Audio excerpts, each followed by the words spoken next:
Al via il premio Carchinos 2023, settima edizione. Tra i premiati quest'anno per il giornalismo Carmelo Lazzaro, per il teatro e televisione Giovanni Moscato, per l'imprenditoria Mancuso Gelato, per la musica e lo spettacolo Lello Analfino, per la legalità Ignazio Gibilaro, per lo sport Totò Schillaci, per la città Francesco Miccichè. Cultura e paesaggio a Roberto Sciarratta, direttore dell'Ente Parco, e il premio speciale 2023 a Giuseppe Vita, noto imprenditore agrigentino, insomma, nel mondo delle eccellenze bancarie. Madrina dell'evento quest'anno Nadia Loricella, la presentazione di Elettra Curto, la regia di Bruno Carapezza, presidente dell'associazione Francesco Novara, il direttore artistico Carmelo Cantone. Assolutamente sì, la cosa più importante di quest'anno sarà che per la prima volta abbiamo una madrina. La madrina è Nadia Lauricella che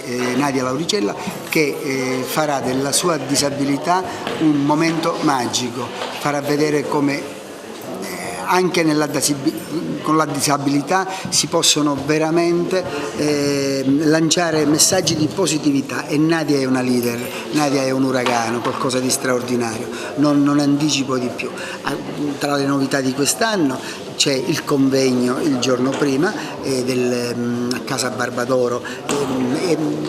Esalteremo le eccellenze del progetto Diodoros, qualcosa di importante per il nostro territorio, e poi continua una iniziativa appunto partita lo scorso anno della sicilianità, il premio all'identità siciliana. Quest'anno abbiamo voluto scegliere un campione d'altri tempi, tanto caro a tutti perché ancora quelle notti magiche sono nel cuore di tutti. Totò Schillaci sarà al Teatro Pirandello con noi. Ricordo a tutti che l'ingresso è gratuito fino a esaurimento di posti, quindi appuntamento sabato 20 alle ore 20 al Teatro Pirandello. Premio Carchinos 2023, un appuntamento che si rinnova anche quest'anno, tra l'altro lei è anche uno dei premiati. Sì, si rinnova anche quest'anno, è settima edizione. Voglio precisare però sono io tra i premiati, ma non sono io come Francesco Miccichè, ma come sindaco di Agrigento, come amministrazione comunale.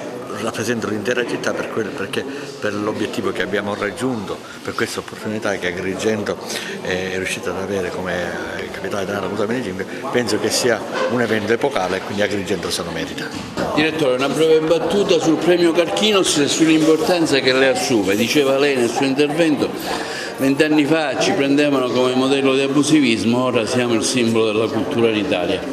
Sì, è un'attestazione che molti sapevano, soprattutto i depositari di questo immenso patrimonio culturale lo sapevano, ma oggi questa certificazione è l'intera nazione che ce l'ha riconosciuto, e non solo nel suo patrimonio, non sarebbe solo questo, ma nel progetto che è stato presentato e che riguarda l'intera provincia e che riguarda anche l'accoglienza che vede la provincia di Agrigento porto sul Mediterraneo, con le sue estremità più lontane, Lampedusa, dove anche il parco gestisce delle aree archeologiche e un museo del mare all'interno del porto. Devo dire questo premio che racconta le eccellenze che hanno fatto crescere anche questo territorio, e non solo è un premio importante, e quest'anno per noi lo è ancora di più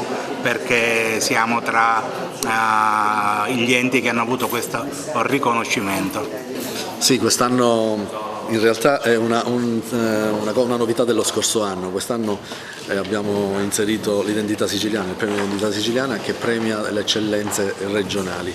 In questo caso quest'anno il premio identità siciliana per lo sport verrà ritirato dal bomber Totò Schillaci, quindi tra le novità c'è proprio questa. Poi il canovaccio dell'evento è sempre quello, un susseguirsi dinamico di spettacolo e di cultura che premia tutte le eccellenze agrigentine che si sono